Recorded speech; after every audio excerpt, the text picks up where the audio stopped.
Are you the individual who broke into this residence? I called 911. I'm Damon Rivers, volunteer firefighter, station 12. I pulled 2 children out. Turn around. Hands behind your back. A volunteer firefighter on vacation sees smoke at midnight, calls 911, breaks down a locked door, goes up smoke-filled stairs without gear, carries a 9-year-old boy out with his 13-year-old brother holding his shirt. 3 minutes later, the second floor collapses. He saves both boys with minutes to spare. 40 minutes after the rescue, after the children are in ambulances, after the fire is under control, after firefighters are rolling hoses on the scene he called in, police arrive and handcuff him in the front yard. This is Damon Rivers, 36 years old, high school PE teacher, 11-year volunteer firefighter, 203 emergency responses, 0 complaints, County Medal of Valor, twice named Volunteer Firefighter of the Year, on vacation with his family when he saw the smoke. The neighbor who called 911 saw a black man breaking down a door at midnight, didn't see the flames from his angle, reported a break-in. Officer Raymond Clark arrived after the children were already at the hospital, after the fire was being extinguished, after the emergency was over. He saw a black man covered in soot standing in the front yard. He never asked about the fire, never asked about the children, never asked why fire trucks surrounded the house. Just asked, "Are you the individual who broke into this residence?" This will cost $10.3 million, end Clark's career, and prove that even saving 2 children with minutes to spare doesn't protect you when an officer sees your race before he sees the burning house behind you. Type, hero not suspect if volunteer firefighters shouldn't be handcuffed after saving children. 11:52 p.m. Damon Rivers couldn't sleep. 4 days into a family vacation, staying in a rental cabin with his wife Keisha and their 3 children. The August heat wasn't helping. He'd left them sleeping and gone for a walk at 11:30, 2 miles through a quiet suburban neighborhood he didn't know, thinking about nothing in particular. Turning a corner at 11:52 p.m., he saw it. Orange glow in second-floor windows 2 blocks away, smoke pushing through the roof. The smell that 11 years and 203 calls had trained him to recognize before conscious thought. He ran. As he ran, he pulled out his phone. "This is Damon Rivers, volunteer firefighter, Riverside County Station 12. I have a working structure fire at," reading the number off the mailbox, 1847 Clearwater Drive, 2-story residential, heavy smoke from second floor, requesting immediate fire and EMS response. He assessed as he hit the front yard. Kitchen fire, spreading fast. Smoke, heavy on first floor. Second floor fully involved. At the upstairs window, a face, 13 years old, screaming. Damon had no gear, no turnout coat, no breathing apparatus, no radio, no tools. What he had, 11 years of training, 203 responses, and the understanding that the window of survivable conditions was measured in seconds. He tried the front door, locked, deadbolt and chain. He found a concrete planter, swung it through the glass panel, reached through, unlocked from inside. 11:53 p.m. 2 houses down across the street, Frank Donnelly heard glass breaking. 67-year-old light sleeper looked out his window, saw a black man breaking through his neighbor's front door at midnight, didn't see the smoke from his angle, didn't see the flames, saw what he saw and called 911. There's a man breaking into the house across the street, 1847 Clearwater Drive. Damon was already inside. First floor smoke heavy but survivable if he stayed low.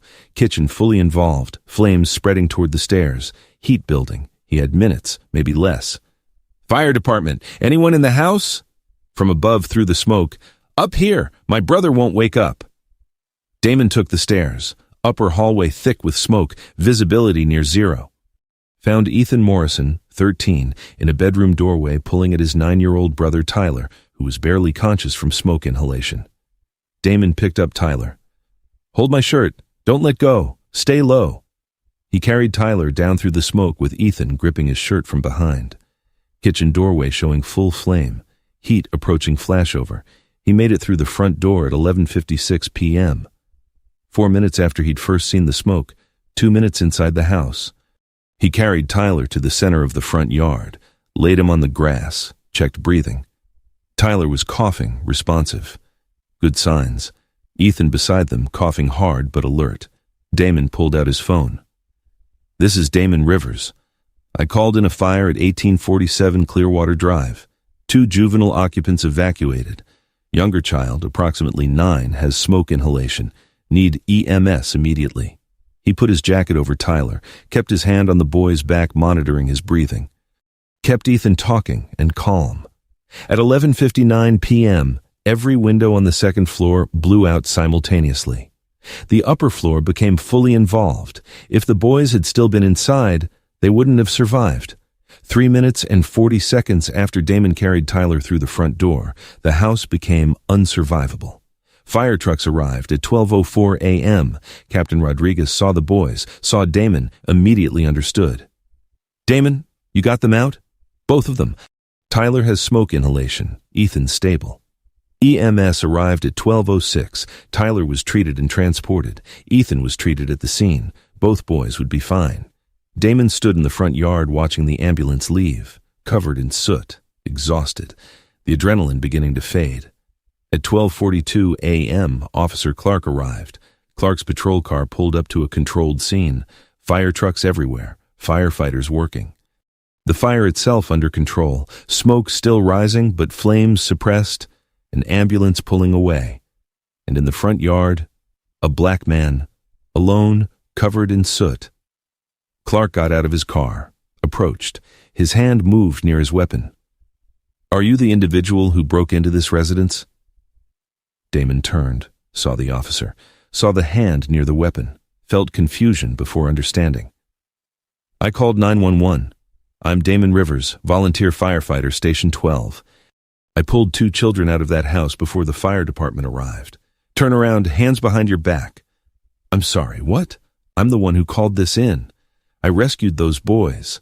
I said, "Turn around." "Officer, I don't understand. The house was on fire.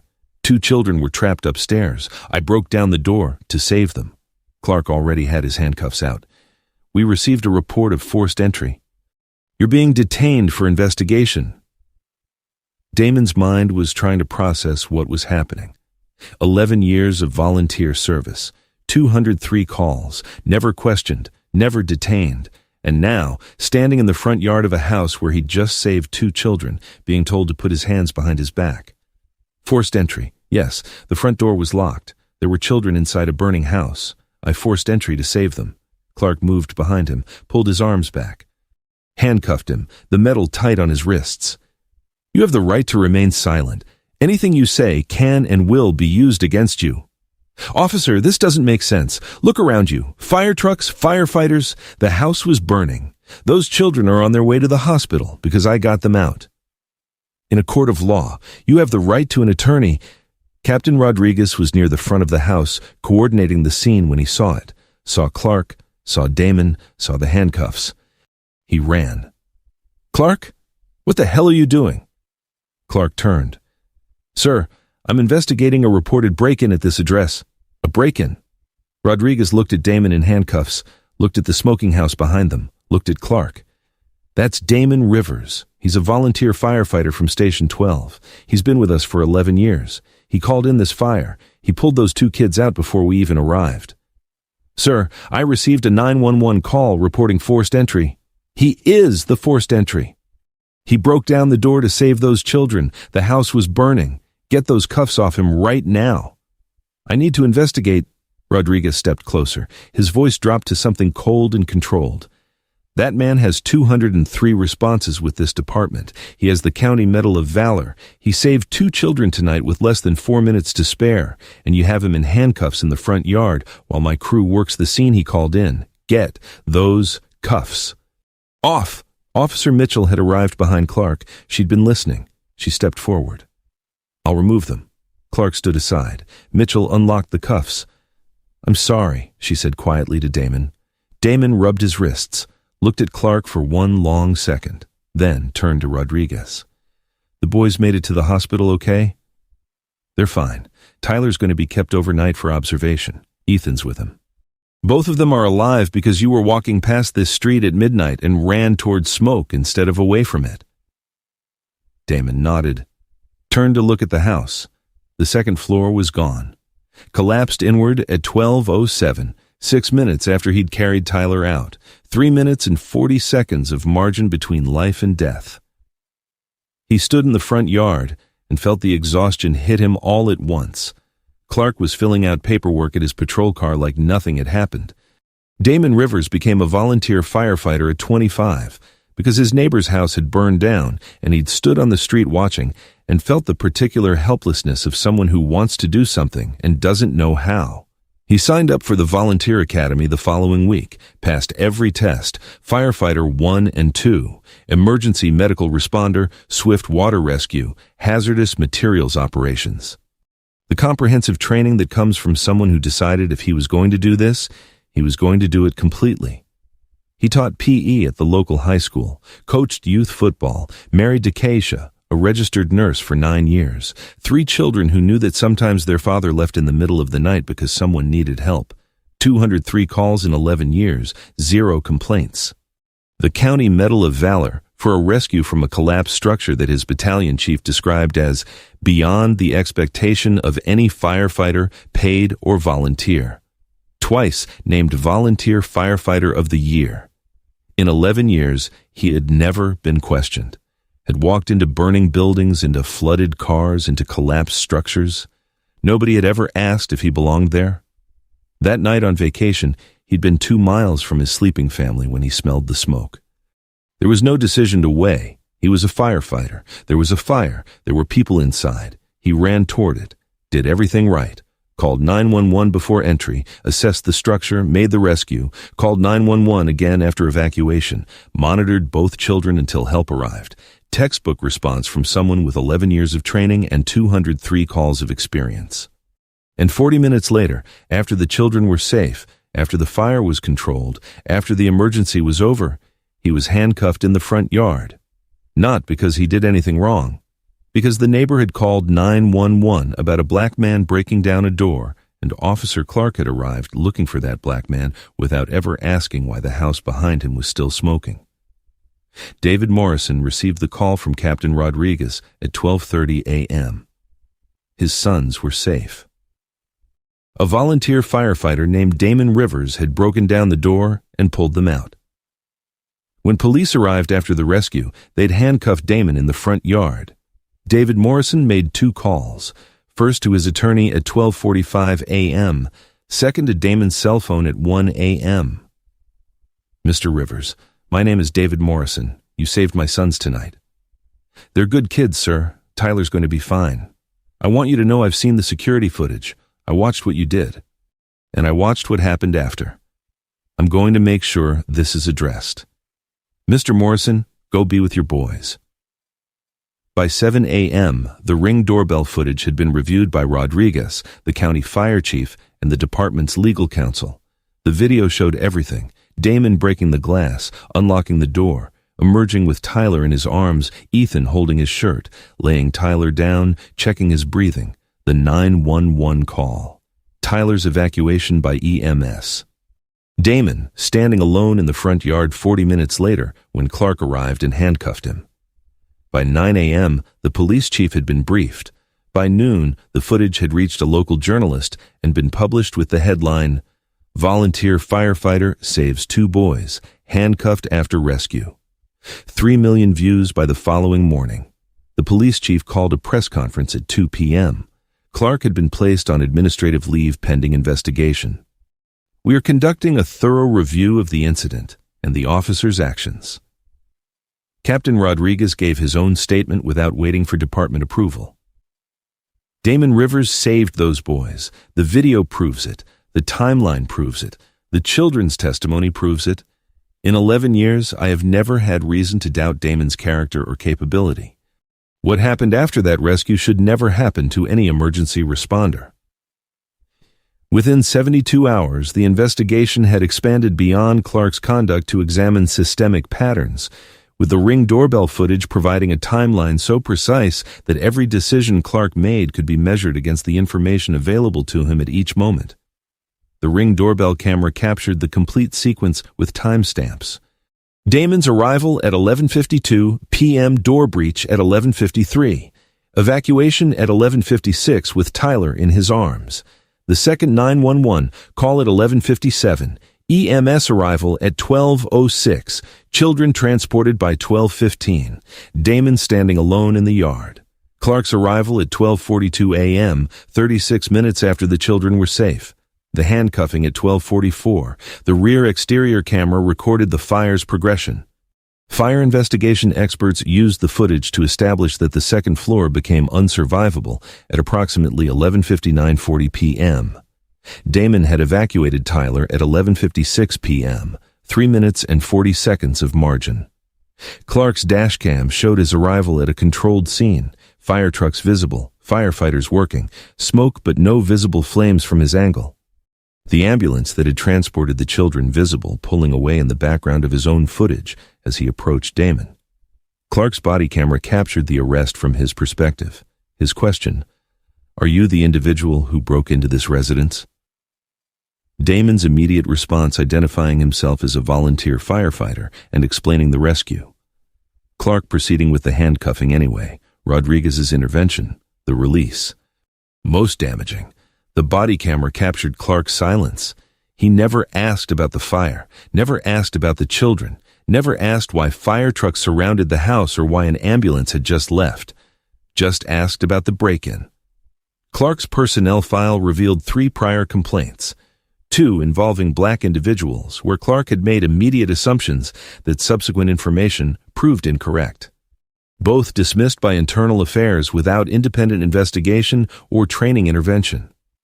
The fire department submitted Damon's complete record, all 203 call reports, County Medal of Valor commendation, both Volunteer Firefighter of the Year awards, 3 fire chief commendations, 0 complaints, 0 disciplinary actions, a portrait of someone whose competence was beyond question. Ethan Morrison's statement, given at the hospital, was unambiguous. He came up the stairs through the smoke. He carried Tyler out. He called for help. He kept us calm. He saved us. Why did they arrest him? Tyler Morrison's statement, given the following day, was simpler. The man carried me. He was nice. Why did they take him away? Frank Donnelly provided a voluntary statement. He acknowledged he had not been aware of the fire when he called 911, had genuinely believed he was reporting a break-in, and deeply regretted that his call had resulted in what happened to Damon. He was not named in the lawsuit and testified voluntarily for the prosecution. Officer Mitchell provided a statement that became the most powerful law enforcement testimony in the case. She described arriving after Clark, seeing the controlled fire scene, hearing Damon identify himself, watching Clark proceed with the arrest anyway, and her own failure to intervene. I knew it was wrong. I knew it immediately. I should have stopped it. Within 6 weeks, investigators had documented a pattern. Clark had received dispatch information about a break-in at a residential address. He had arrived at that address to find fire trucks, firefighters, smoking structure, and a man in the front yard. He had never asked about the discrepancy between break-in report and active fire scene. Had simply proceeded with the arrest based on the original call. The question that would dominate the trial: at what point should context override dispatch information? 10 weeks after the fire, the lawsuit was filed. Rivers versus City Police Department, Officer Raymond Clark, Officer Susan Mitchell. Claims included false arrest without probable cause, civil rights violation under 42 U.S.C. Section 1983, racial discrimination, assault for approaching with weapon drawn, intentional infliction of emotional distress, and interference with emergency response.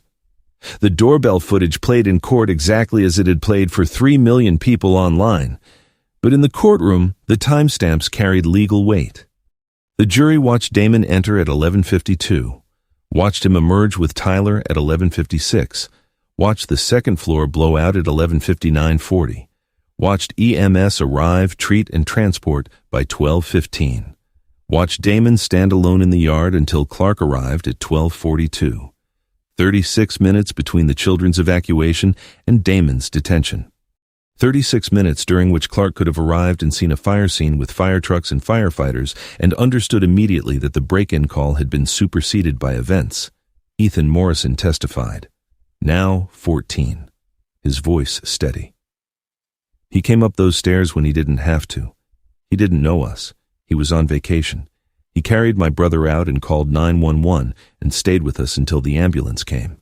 And then 40 minutes later, the police handcuffed him in our front yard. I want someone to explain why. Captain Rodriguez testified about Damon's record and the moment he saw the handcuffs. 203 responses in 11 years, County Medal of Valor. I have trusted Damon Rivers with the most dangerous calls we receive. That night, he saved 2 children without gear, without backup, with minutes to spare. And I found him handcuffed in the front yard while my crew worked the scene he'd called in. We ask volunteers to risk their lives without pay. Apparently, we can't protect them afterward, David Morrison testified with controlled fury. Damon Rivers was walking past our street at midnight and chose to run toward smoke. My sons are alive because of that choice, and the police handcuffed him 40 minutes after my sons were safe, while the house was still smoking, while firefighters worked. A man saves your children and gets arrested. That's what we're here about. The cross-examination of Clark was the trial's turning point. Officer Clark, when you arrived at the scene, fire trucks were present? Yes. Firefighters were actively working? Yes. An ambulance had just transported 2 children? I saw an ambulance leaving, yes. The house was still smoking? Yes. You approached Mr. Rivers and asked if he was the individual who broke into this residence. Correct? That was my question. Did you ask why fire trucks surrounded the house? No. Did you ask about the fire? No. Did you ask about the children who had just been transported? No. Did you ask Mr. Rivers why he was covered in soot? No. You asked only about the break-in? That was the call I was responding to. You were responding to a break-in call at a house that was actively being worked by firefighters for a fire that had been burning for 40 minutes. At what point does the context you're standing in become more relevant than the dispatch call? I was investigating the initial report. Mr. Rivers immediately identified himself as a volunteer firefighter and explained he had rescued 2 children. You proceeded to handcuff him anyway. Why? I needed to secure the individual until I could verify his story. Verify his story. Fire trucks behind you. Firefighters who could verify. Captain Rodriguez who knew him. You chose instead to handcuff him. Why that choice? Clark stared at the table. Your personnel file shows 2 prior incidents where you made immediate assumptions about black individuals that proved incorrect. Both dismissed without investigation. Did anyone ever ask you to examine why these situations kept unfolding the same way? I received standard training, not pattern examination, not targeted intervention. And then you arrived at a fire scene, saw a black man, and made the same assumption again. Is there anything Mr. Rivers could have said or shown you in that front yard that would have changed your decision? Clark had no answer. 14 months after the fire, settlement reached. $10.3 million, $3.3 million to Damon Rivers for false arrest, civil rights violations, emotional distress, assault, and interference with emergency response. $7 million in punitive damages against the city police department and Clark personally. Clark terminated for cause, cannot work in law enforcement in the state, personally liable $300,000, 3 prior complaints reopened, all found meritorious, separate settlements reached with prior complainants. Department determination, systematic racial bias affecting professional judgment across multiple incidents over 3 years. Mitchell received 60-day suspension without pay, mandatory bias training, permanent notation in file, remained on force. Her honest testimony considered mitigating, became department liaison for emergency responder relations. Frank Donnelly not named in lawsuit, acted in good faith on incomplete information, publicly apologized to Damon and the Morrison family, established neighborhood emergency response fund in Damon's name. I called the police on a man who was saving children's lives. I can't undo that. I try to be useful going forward. Systemic reforms implemented.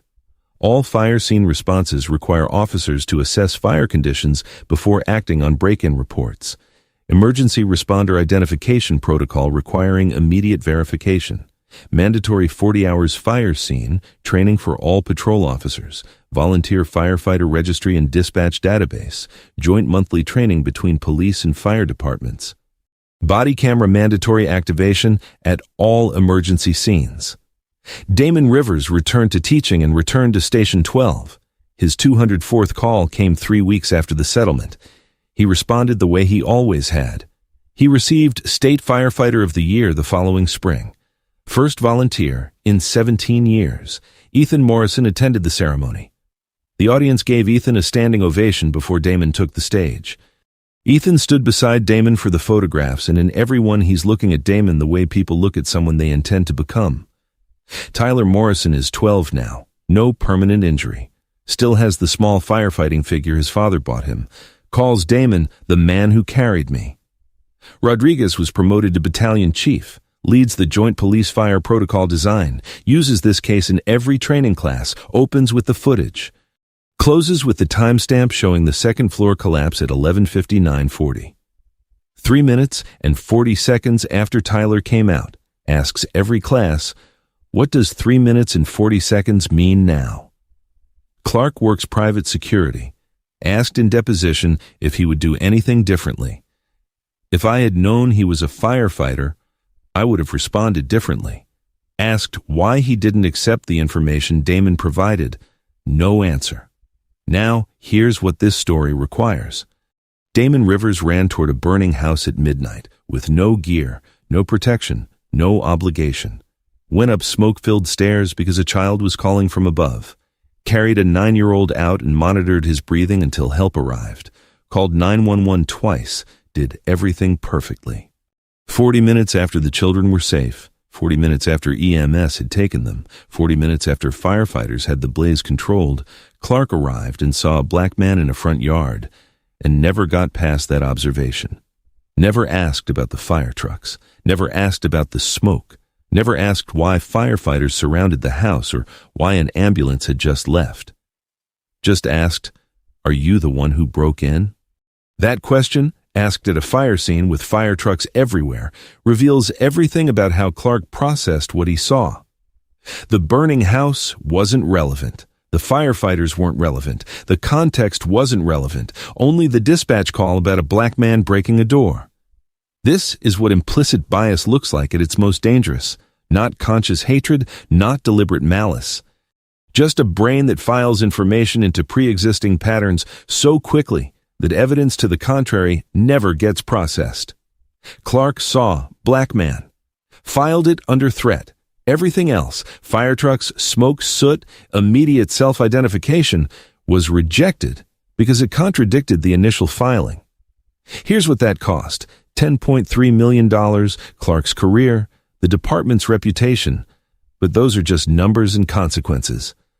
The real cost is the half-second of hesitation that will exist now in some future black firefighter, some future black EMT, some future black rescue worker who hears this story, and in some future moment of crisis has to calculate whether running toward danger will get them arrested. That calculation wouldn't exist without this case. That hesitation is what Clark's handcuffs created beyond the settlement. That's the damage that training and reforms and accountability can't fully repair. 3 questions. Should Clark face criminal charges for detaining an emergency responder at an active rescue scene? Should the department face additional accountability for dismissing 2 prior complaints that established his pattern? And what does it cost us when the people we train to run toward danger have to calculate whether doing so will get them killed or arrested? But here's the question that stays with me. Damon Rivers carried Tyler Morrison out of a burning house with 3 minutes and 40 seconds to spare. Put his jacket over him, called for help, stayed until EMS arrived, monitored his breathing, kept his brother calm, did everything a firefighter with 11 years and 203 calls knows to do. He was on vacation. He didn't have to. He went anyway. And 40 minutes later, standing in the front yard of the scene he saved everyone from, he was handcuffed. Not for doing anything wrong, for being black while doing everything right. Thank you for watching. I will see you in the next story.